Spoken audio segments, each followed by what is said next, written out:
Hey, salut la gang. Donc, dernière vidéo, troisième partie pour parler justement de la configuration avancée de HSRP et la surveillance d'interface, le tracking qu'on appelle.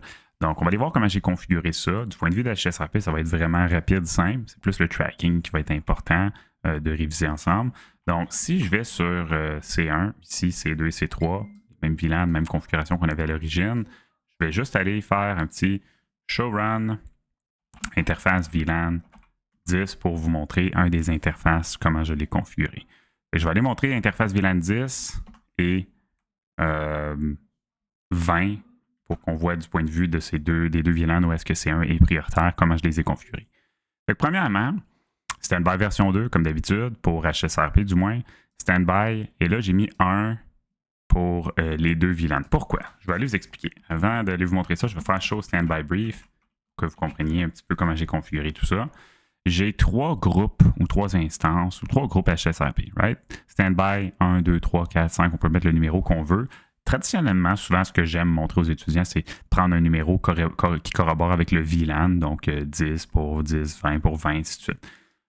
Le problème de faire ça, ou le désavantage, du moins, c'est pas un problème, mais c'est un désavantage, c'est que si je prends un numéro de groupe HSRP pour chaque VLAN, ça veut dire que chaque VLAN nécessite un échange, une négociation ou une communication HSRP pour synchroniser qui est la passerelle puis négocier justement à qui revient le rôle. Donc, C1 devrait envoyer 6 différents messages, un pour le VLAN 10, 20, 30, 40, 50 puis 70. Donc, 6 messages dans mon scénario ici, ce qui fait vraiment beaucoup. On oublie le VLAN manquant. Oui, je sais qu'il manque un VLAN. Je l'ai dit dans l'autre vidéo, on les oublie, right? Mais il devrait envoyer 6 messages, ou 7 si on le faisait correctement et qu'on n'avait pas oublié un VLAN. Mais, est-ce que je veux faire ça? Ben, pas vraiment. La raison pourquoi je voudrais le faire, c'est peut-être qu'il y a des particularités à chacun des 6 VLAN, puis je veux qu'ils soient distincts dans des groupes distincts. Peut-être, ça se peut. Mais là, pensons-y, on a dit HSRP, où la redondance du premier saut devrait être très configurée étroitement, de façon étroitement ou intimement reliée avec mon spanning tree. Spanning tree, on a dit ça, on a gardé ça très simple. On a dit, regarde, C1, c'est le boss pour 10-20, C2, boss pour 30-40, C3, boss pour 50-70, C1, il y a le backup de C2, C2, il y a le backup de C3, C3, il y a le backup de C1, et C1 est le dernier recours pour 50-70, C2, dernier recours pour 10-20, C3, dernier recours pour 30-40. On a juste comme décalé les VLAN pour qu'il y ait toujours un équipement qui est la passerelle par défaut. On a dit ça. Ben, HSRP, c'est la même chose. Fait que j'ai techniquement 3 groupes. On a un paramètre pour 10-20, un paramètre pour 30-40, puis un paramètre pour 50-70. Donc, qu'est-ce que j'ai fait? Ben, j'ai fait 3 groupes, et c'est les mêmes 3 groupes que j'ai utilisés sur les 3 appareils. Le groupe n'a pas d'importance du point de vue de l'appareil en soi. C1, c'est pas important pour lui, le groupe 10-20 ou le groupe 1-2-3 en soi. Là où c'est important, c'est entre les appareils HSRP. Fait que C1, le groupe 1, 2, 3, ça y importe peu. Mais C2, il faut qu'il y ait les mêmes groupes que C1. Donc, ça n'importe pas pour l'appareil lui-même, mais entre les appareils. Fait que C1, si j'ai mis le groupe 1 pour 10-20 parce qu'ils ont les mêmes barèmes, il faut que C2 ait exactement la même chose. Fait que si on va voir C2 puis que je fais Show Standby Brief, ben on peut voir que 10-20 sont dans le groupe 1, 30-40 dans le groupe 2, 50-70 dans le groupe 3, 10-20, 30-40 groupe 2, 50-70 groupe 3. Fait que ça fait du sens. Fait que, premièrement, HSRP, dans un réseau optimal, je regroupe dans les mêmes groupes HSRP les VLAN ou les réseaux qui ont les mêmes besoins de priorité puis les mêmes passerelles par défaut, logiquement. VRRP, même maudite affaire, c'est juste des commandes un peu différentes. Fait que je ne le montre pas. Maintenant, pour ce qui est de la priorité puis du reste de la configuration. Fait que si je regarde Showrun interface VLAN 10 puis Showrun interface VLAN 20, j'ai mis l'adresse IP. Fait que comme on a vu dans le CCNA, C1, il y a l'adresse .2 ou une adresse autre, mais je ne lui ai pas donné l'adresse .1. .1, c'est l'adresse qu'on va négocier à HSRP. Fait que si on regarde Standby 1, IP 192.10.01, IP address 192.10.02. Fait que lui, il y a .2, C2, il y a .3, C3, il y a .4. .1, c'est l'adresse partagée de la passerelle par défaut. J'ai mis Standby version 2, j'ai mis Standby priorité 150 sur C1. Sur C2, on peut aller voir ce que j'ai mis. Show Standby, Show Will Run, interface VLAN 10. Ben, j'ai mis aucune priorité parce que C2, il est le dernier recours pour le VLAN 10 et 20. Mais si je vais sur C3, puis que je fais Show Run, interface VLAN 10, j'y ai mis 125. Fait que C1, il y a la meilleure priorité, il y a 100. C2, il y a... C1, il y a la meilleure priorité, il y a 150. Hein? 150. C2, lui, il y a 100 qui est la pire parce que c'est le troisième passerelle. C3, il y a 125 qui est entre les deux parce qu'on veut que ce soit le secondaire. Fait que C1 gagne, C3, il y a le deuxième, C2, c'est le dernier. Pour VLAN 10, j'ai fait le même processus pour les autres VLANs. Fait que 150 pour le meilleur, 125 pour le deuxième, 100 pour le troisième selon les barèmes qu'on a mis ici. Et j'ai mis preamp. Fait que là, ça l'explique. L'IP address, le standby IP, priority preamp pour conserver le rôle de la passerelle si on revient en fonction. Le IP helper, je l'ai mis sur toutes les interfaces VLAN 10, 20, 30, 40, 50. Puis je l'ai mis sur... c'est ça, pour être capable d'avoir une adresse IP. IP helper, j'ai mis .1 l'adresse ici sur C1. .1, 12.0.1 l'adresse ici pour C2. C3, j'ai pointé ici parce que c'était plus convivial. Fait que là, on vient de comprendre pourquoi j'ai mis toutes les commandes, sauf une. Il nous reste le tracking. Comment j'ai configuré ça, puis pourquoi je l'ai configuré comme ça.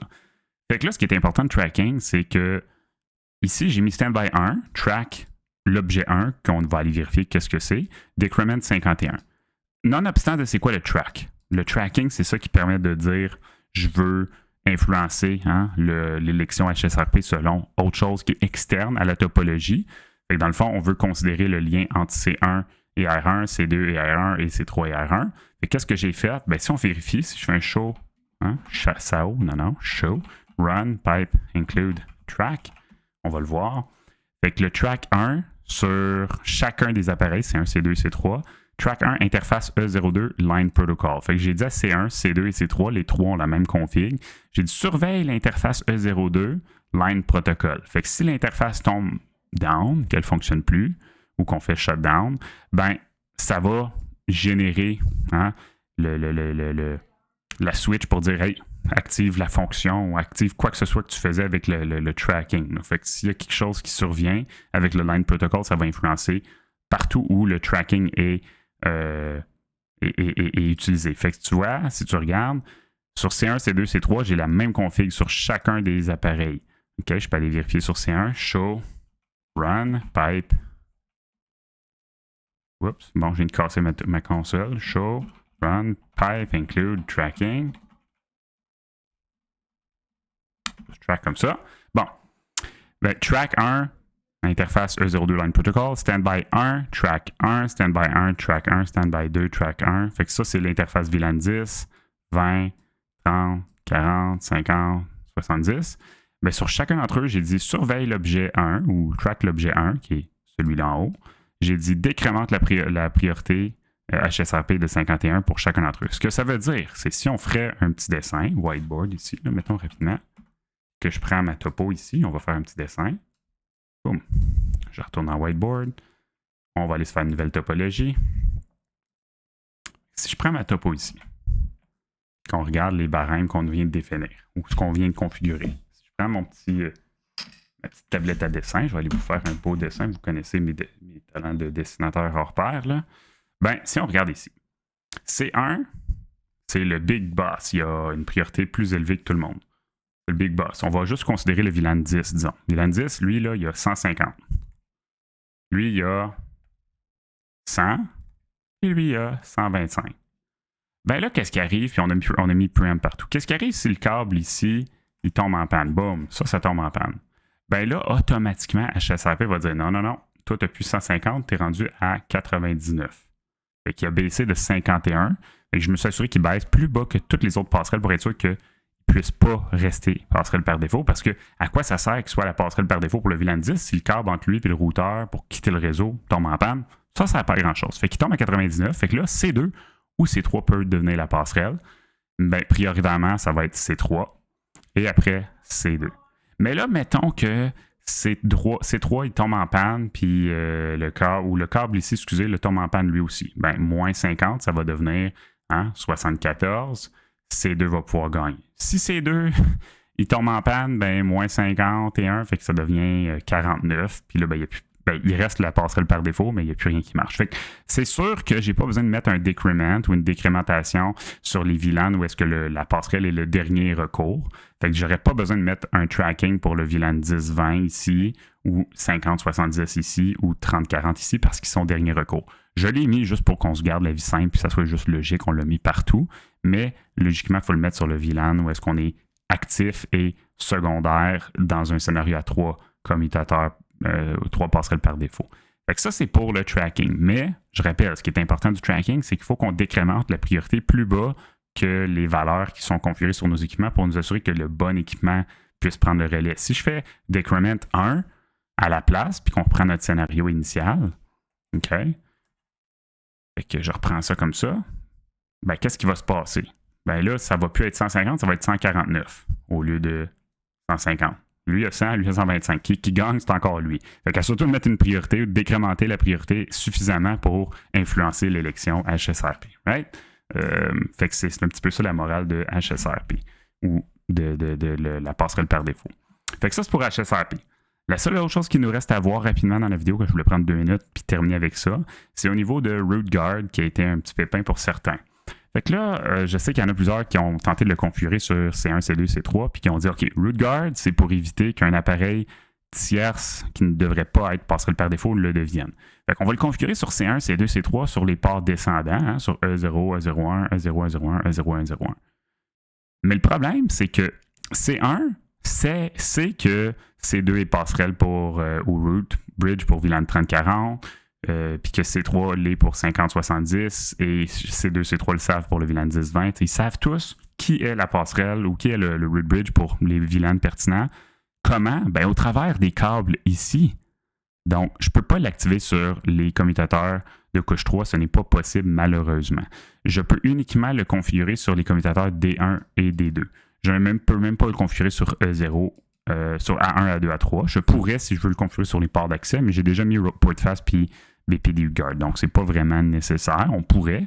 Mais où est-ce que je peux le configurer? Il y a un endroit dans ma topologie qui c'est logique, c'est sur D1 et D2. Donc, je peux le configurer sur D1 et D2. C'est ce que j'ai fait. Si on va voir D1, D2.